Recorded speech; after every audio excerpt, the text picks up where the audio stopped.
Hi viewers, দেখেন এই বিড়ালটাকে আমি খাবার দিছি। তো সে তখন কি করলো, আমার দিকে তাকায় থাকলো, বললো সে খাবে না, মানে এরকম একটা এক্সপ্রেশন দিল। তারপরে বললাম যে খা খা, খাবার ভালো। তখন সে খাচ্ছে, দেখেন খাবার খাচ্ছে সে, আর এদিকে দিকে তাকাইতেছে। এই খা, হ্যালো, এই যে এই যে খা। বুঝছেন কিভাবে তাকাইতেছে? কিসে খাও?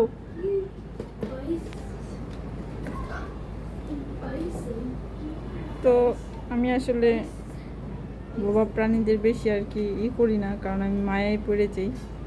আর আমি আসলে মায়াটা সেইভাবেই করতে পারি না। আমার খুব কষ্ট হয় যখন।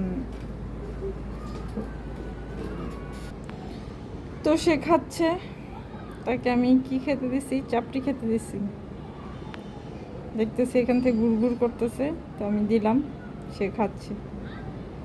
তাই আপনাদের সাথে আবার একটু শেয়ার করলাম। সে আকাশ বাতাস দেখতেছে, সন্ধ্যা হয়ে গেছে, এখানে আমি আবার মোবাইলের লাইট দিছি এর জন্য। তো আমার ভিডিওটা কেমন লাগলো, যদি ভালো লাগে অবশ্যই লাইক শেয়ার সাবস্ক্রাইব করবেন সবাই, আর কমেন্টস জানাবেন। ঠিক আছে, আল্লাহ হাফেজ, আসসালামু আলাইকুম।